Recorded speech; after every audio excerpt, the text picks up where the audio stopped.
नमस्कार प्रणाम। हम हैं आप सबके प्यारा दुलारा छोटा दोस्त मित्र अंकुश।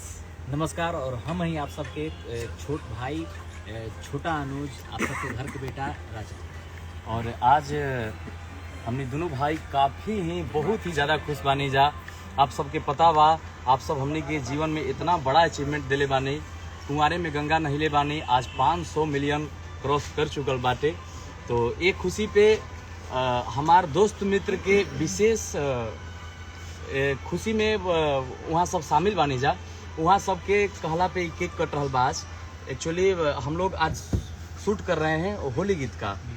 आप सब देख सकते हैं फेस पे कलर लगा हुआ है। हमारे सुशांत सर हैं और चंदन सर हैं, हमारे पंकज भैया हैं, पंकज दादा और पिंटू भैया पिंटू भैया हैं। हम लोग होली का शूट कर रहे हैं आदि शक्ति के लिए।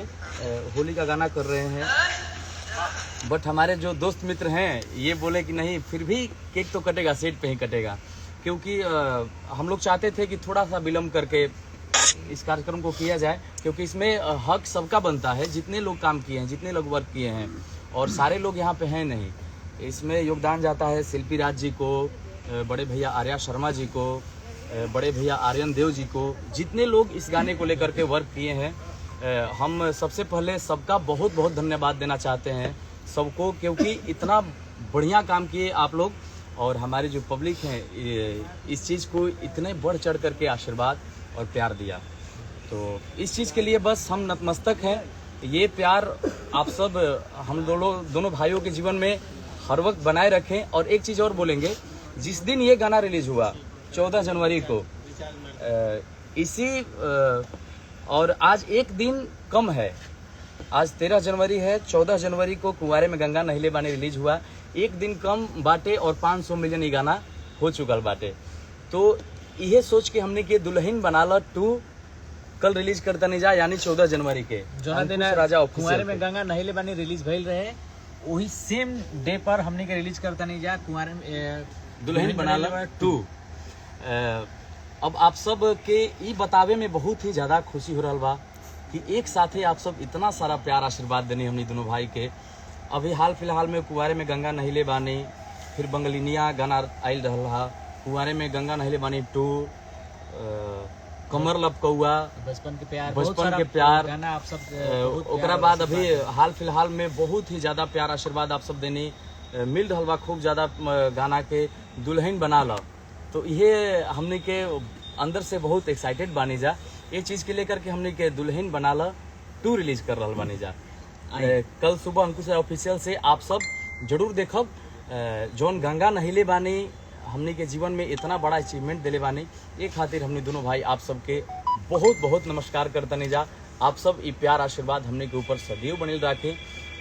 हमने के और भी मेहनत करी जाए आप सबके अच्छा एंटरटेन करावे खातिर। और आई ई केक हमने के काटल जाओ, और आप सबके लिए समर्पित है ये, आप सबों के लिए हम लोग। ये देखिए हमारे छोटा अनुज, छोटा सा प्यारा सा बाबू बच्चा आर्यन बाबू, इतना अच्छा ये बाबू कलाकार है, आर्टिस्ट है।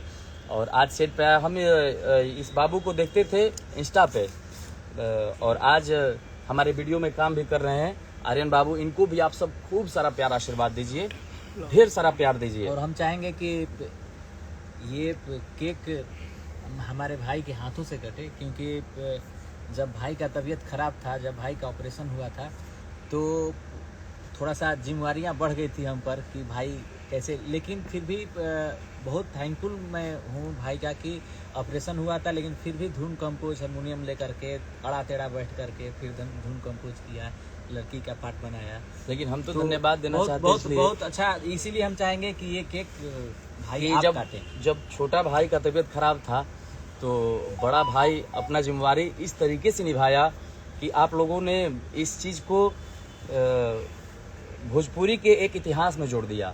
इतने अच्छे लेवल पे, इतने बड़े लेवल पे आप सभी ने प्यार दिया कि एक भोजपुरी के इतिहास में इस चीज़ को शामिल कर दिया। कुंवारे में गंगा नहिले बानी 500 मिलियन। मुझे लगता है कि ये भोजपुरी के लिए बहुत ही गौरव की बात है। और इस चीज़ से हमारे भोजपुरी में जितने भी लोग वर्क करने वाले हैं, बोलने वाले हैं, सुनने वाले हैं, समझने वाले हैं, भोजपुरी को चाहने वाले हैं, प्रेम करने वाले हैं, प्यार करने वाले हैं, सभी को बहुत ही ज़्यादा खुशी होगी मुझे लगता है, क्योंकि ये हमारे भोजपुरी के लिए बहुत ही ज़्यादा गौरव की बात है। बस हम दोनों मिलकर काटेंगे अरे नहीं, इस केक को। आइए ना भैया, ये सारे लोग आइए। आइए भैया, अरे आइए, बिना आप लोगों को नहीं होगा भैया। हाँ सही में हमारा तो कोनो योगदान ही नहीं किए। आइए ना, आइए।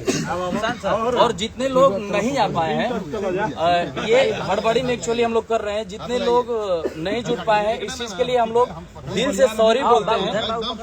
कुंवारे में गंगा नहले पानी के लिए एक बार पार्टी होगा, अच्छा पार्टी होगा। जितने भी टेक्नीशियन हैं, जितने भी हमारे भोजपुरी इंडस्ट्री में वर्क करने वाले लोग हैं, लाइटमैन से लेके स्पॉट बॉय से लेकर के टेक्नीशियन से लेकर के एक्ट्रेस हैं, एक्टर हैं, जितने भी सिंगर हैं, सबको बुलाया जाएगा। एक अच्छा तरीके से पार्टी दिया जाएगा इस नाम पे। आज के लिए सॉरी। प्रेम से बोलिए शंकर भगवान की जय। नमः पार्वती पतये हर हर महादेव। देखिए इनको मला ले, इनको मला ले कि मेरा मेकअप खराब हो जाए। मुंह में निकलेगा। Thank you. आराम है, थोड़ा। नहीं तो बहुत ज्यादा है। सर